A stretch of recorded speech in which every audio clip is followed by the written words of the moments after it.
प्रत्याशी जुगल किशोर शर्मा ने नामांकन भरने के दौरान केंद्रीय मंत्री अनुराग ठाकुर ने भी बड़ा बयान दे दिया है। और ये बयान सामने आया अनुराग ठाकुर का, जिन्होंने कहा कि राजौरी सीट पर बीजेपी के सहयोगी साथी को जल्द ही टिकट मिलेगा और प्रधानमंत्री नरेंद्र मोदी के नेतृत्व में सारी सीटों पर जीत हासिल की जाएगी। छोड़ दो हाथ में। मैं इतना ही कहूंगा, भारतीय जनता पार्टी के किसी भी कार्यकर्ता को हमारे सहयोगी को टिकट मिलेगी। हम पूरी ताकत के साथ नरेंद्र मोदी जी के नाम पे चुनाव लड़ रहे हैं और सारे चुनाव जीतेंगे।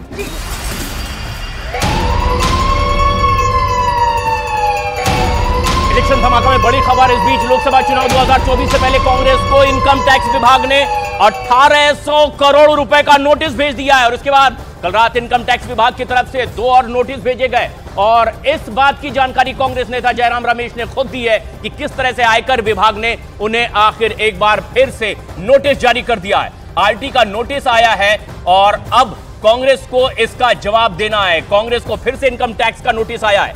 केंद्रीय एजेंसियों का दुरुपयोग करने का आरोप कांग्रेस पार्टी लगा रही है, लेकिन आयकर विभाग ने अब नोटिस दे दिया है। जयराम रमेश ने इस बात की जानकारी दी है प्रेस कॉन्फ्रेंस करते हुए कि इनकम टैक्स का नोटिस आया है और बीजेपी पर पलटवार करते दिखाई दे रहे हैं अब कांग्रेस के नेता आयकर का ये नोटिस आने के बाद।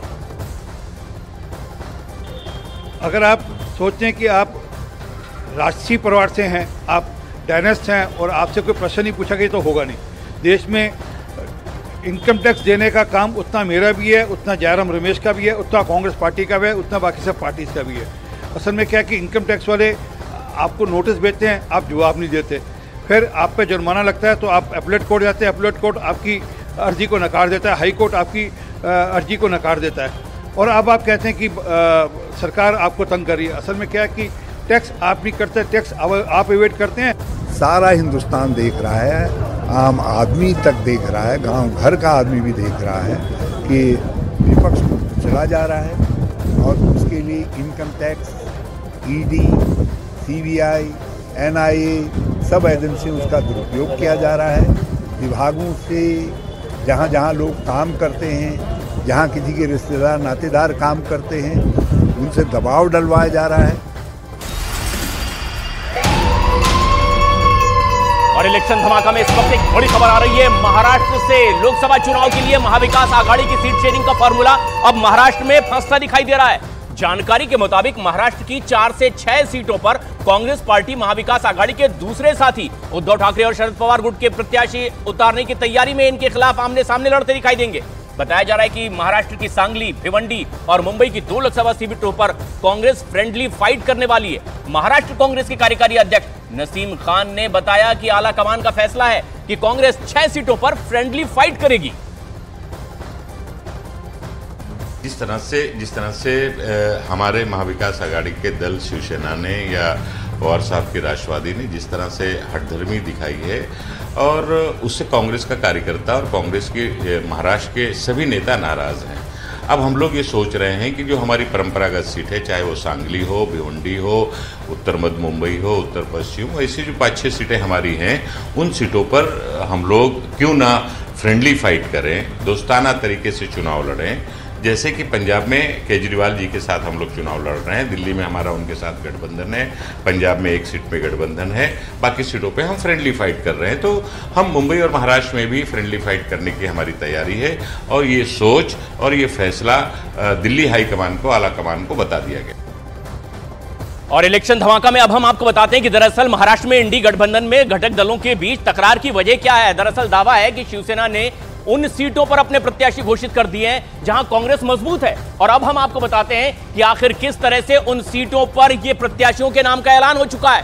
कांग्रेस अब यहां फ्रेंडली फाइट करेगी। लोकसभा सीट भिवंडी की, जो कि मुंबई से ही लगी हुई सीट है, कांग्रेस और एनसीपी के शरद पवार गुट यहां पर अपनी अपनी दावेदारी कर रहे हैं। उनके उम्मीदवारों ने इसके पहले के चुनाव में बड़े वोट हासिल किए थे। बीजेपी पिछले चुनाव में जीत गई थी, दूसरे नंबर पर कांग्रेस यहां रही थी 2019 के परिणामों में, और इसलिए सब अपनी दावेदारी कर रहे हैं। उद्धव ठाकरे ने अपना उम्मीदवार घोषित कर दिया है सांगली सीट पर और यहां पर चंद्रहार पाटिल को उन्होंने पहले ही अपना उम्मीदवार बना दिया। कांग्रेस चाहती है कि यहां से वसंत दादा पाटिल, जो महाराष्ट्र के मुख्यमंत्री रहे हैं, उनके पोते को यहां से चुनावी मैदान में उतारा जाए, जबकि बीजेपी पिछले चुनाव में जीते थी और इसीलिए दूसरे लोग अब इस पर अपनी दावेदारी पेश कर रहे हैं। लेकिन उद्धव ठाकरे ने अपनी प्रत्याशी के नाम का ऐलान कर दिया और कांग्रेस इसीलिए उनसे नाराज चल रही है कि जहां उनकी दावेदारी थी वहां उन्होंने अपना उम्मीदवार क्यों उतार दिया। और सबसे खास बात यह है कि यह सीट बीजेपी जीती थी, यहां कांग्रेस दूसरे नंबर पर थी और उसी उम्मीदवार को फिर लड़ाने की तैयारी में थी। एक और सीट है मुंबई दक्षिण मध्य की,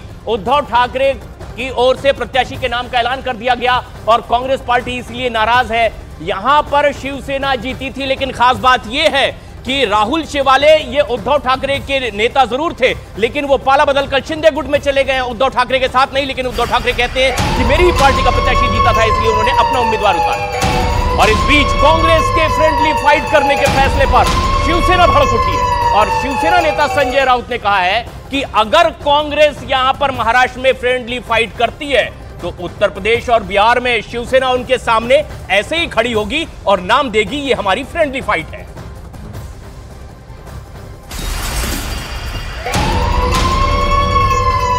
और इस बीच एक बड़ी खबर सूत्रों के हवाले से बड़ी खबर आ रही है कि महाराष्ट्र में आज एनसीपी शरद पवार गुट की उम्मीदवारों के नाम का ऐलान हो सकता है और यह बेहद अहम खबर है। बताया जा रहा है कि पहली लिस्ट में 6 से 7 उम्मीदवारों के नाम का ऐलान किया जा सकता है और शरद पवार गुट की ओर से ये कुछ प्रत्याशी हैं जो चुनावी मैदान में होंगे। कुछ ऐसे नाम जो पिछली बार सांसद बने थे, उनका नाम इस पहली लिस्ट में शामिल होगा। 6 से 7 नामों का ऐलान शरद पवार गुट की ओर से किया जा सकता है। इंडी गठबंधन में घटक दल के तौर पर शरद पवार का गुट चुनावी मैदान में है और आज अपने उम्मीदवारों के नाम का ऐलान वो कर सकते हैं। ये पहली लिस्ट उनकी होगी। कुछ खास नाम है जिनका जिक्र किया जा रहा है कि वो इसमें शामिल हो सकते हैं। महाराष्ट्र से एक और बड़ी खबर आ रही है। इस वक्त कांग्रेस को एक बड़ा झटका लगा है। कांग्रेस के वरिष्ठ नेता, पूर्व केंद्रीय गृह मंत्री शिवराज पाटिल की बहू अर्चना पाटिल आज बीजेपी में शामिल हो गई हैं। अर्चना पाटिल ने कल बीजेपी नेता और महाराष्ट्र के डिप्टी सीएम देवेंद्र फडणवीस के मुलाकात की थी और आज मुंबई में बीजेपी में शामिल भी हो गई है। इससे पहले अशोक चौहान कांग्रेस के नेता रहे, महाराष्ट्र के मुख्यमंत्री रहे। मिलिंद देवड़ा जो सांसद रहे कांग्रेस के, बाबा सिद्दीकी जैसे ऐसे बड़े नेता हैं, कांग्रेस का ये साथ छोड़ चुके हैं और इसी कड़ी में अर्चना पाटिल आज बीजेपी में शामिल है। इस बीच महाराष्ट्र की सियासत से जुड़ी एक और बड़ी खबर आ रही है। शिवसेना के नेता अंबादास दानवे ने बीजेपी में शामिल होने की खबरों को अफवाह करार दिया है और अंबादास दानवे ने कहा है कि वो पिछले 30 सालों से शिवसेना में है और उद्धव ठाकरे के साथ आगे भी काम करते रहेंगे। खबर जो है गलत खबर है।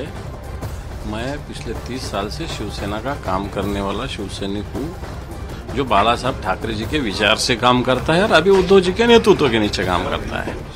इसलिए सब बातें जो आते हैं गलत है, अफवाह है। मुझे लगता है बीजेपी के माध्यम से ये अफवाह फैलाई जा रही है। मेरा इसमें ये विषय से कोणताही संबंध नहीं। मैं बाला साहब का शिवसैनिक हूँ, मैं शिवसेना का काम